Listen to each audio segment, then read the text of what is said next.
नमस्ते। मेरा नाम डॉक्टर राहुल अग्रवाल है। मैं ईएनटी सर्जन हूँ। आज हम बात करेंगे सडन हियरिंग लॉस कि पेशेंट्स आए और उनको एकदम से हियरिंग लॉस हो, एक कान या दो कान, दोनों साइड हो सकता है या एक साइड हो। तो हम पहले बात करते हैं यूनिलेटरल सडन हियरिंग लॉस की। अगर सिर्फ एक ही कान में हमें हियरिंग लॉस हुआ है, अगर हमें एक ही कान में हियरिंग लॉस है, उसकी कई वजह होती है। एक बहुत सिंपल वजह भी हो सकती है कि कान में मैल है, आपने कुछ पानी चले गया किसी वजह से, या कुछ कई पेशेंट्स आते हैं तेल वगैरह डाल लिया और मैल में सूजन आ गई, मैल फूल गया और कान बंद हो गया। कई बार और भी कुछ वजह हो सकती हैं, जैसे कान के पर्दे में छेद है और कान में इन्फेक्शन है, वो नस पे चले गया। कुछ सीरियस वजह भी होती हैं कि कान के अंदर की एक हिस्सा होता है, हम सीपी एंगल बोलते हैं उसको, वहां पे कुछ सूजन या कुछ मस्से हो, जैसे कि अकॉस्टिक न्यूरो में कोई भी सीपी एंगल लीजन हो, वो भी। तो आप देखिए कि बहुत वाइड स्पेक्ट्रम ऑफ डिजीज है जिसकी वजह से single sided sudden hearing loss हो सकता है।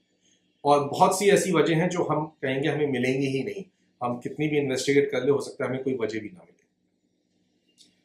अगर आपको सिंगल साइडेड हियरिंग लॉस है, तो इनफैक्ट आपको कोई सा भी सडन हियरिंग लॉस है, सिंगल साइडेड हो चाहे दोनों कान का हो, बहुत जरूरी है कि आप ईएनटी सर्जन को जल्द से जल्द दिखाएं। बिकॉज इसका ट्रीटमेंट तभी अच्छा है अगर 12 से 24 घंटे के अंदर स्टार्ट किया जाए। अगर आप 10-15 दिन बाद भी लेट आते हैं तो उसका result of the treatment is not that good, वो बहुत अच्छा नहीं है रिजल्ट उसका।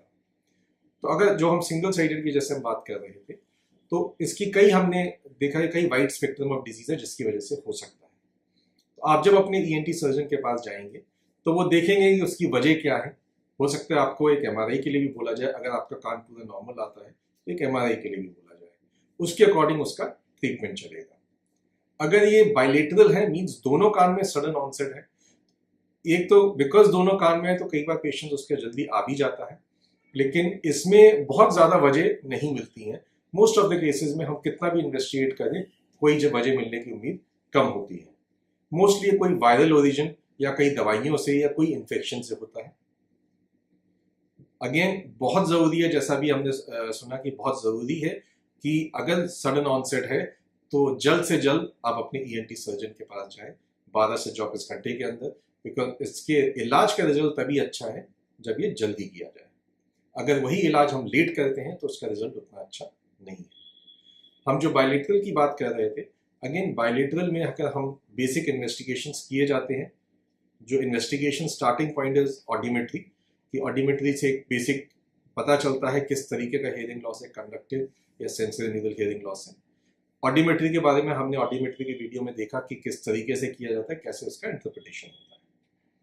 आगे के इन्वेस्टिगेशन डिपेंडिंग अपॉन आपकी क्या कंडीशंस हैं, उससे क्या एसोसिएटेड फीचर्स हैं, आपको साथ में चक्कर आ रहे हैं कि नहीं आ रहे, कान में सीटी बज रही नहीं बज रही, इन कई वजहों को देख के उसके अकॉर्डिंग इन्वेस्टिगेशन डिसाइड किए जाते हैं। इन सब बातों का एक बहुत बेसिक क्रक्स ये भी है कि जल्द से जल्द दिखाएं। बिकॉज अगर आपको हियरिंग लॉस है और वो अगर नस की वजह से है, सेंसरी न्यूरल हियरिंग लॉस है, तो यूजुअली इतना इजीली वो रिवर्सिबल नहीं होता है। अगर आप जल्दी दिखाते हैं, चाहे वो यूनिलेटरल हो चाहे वो बाइलेटरल हो, एक कान का या दोनों कान का हो, अगर आप टाइमली दिखाते हैं, टाइमली मीन्स 12 से 24 घंटे के अंदर, तो उसकी रिकवरी रेट काफी अच्छी रहती है। वही चीज अगर आप लेट आते हैं 7 दिन 10 दिन 15 दिन बाद, तो उसकी रिकवरी रेट, सेम इलाज सेम दवाइयां, लेकिन रिकवरी रेट उसका बहुत कम हो जाता है।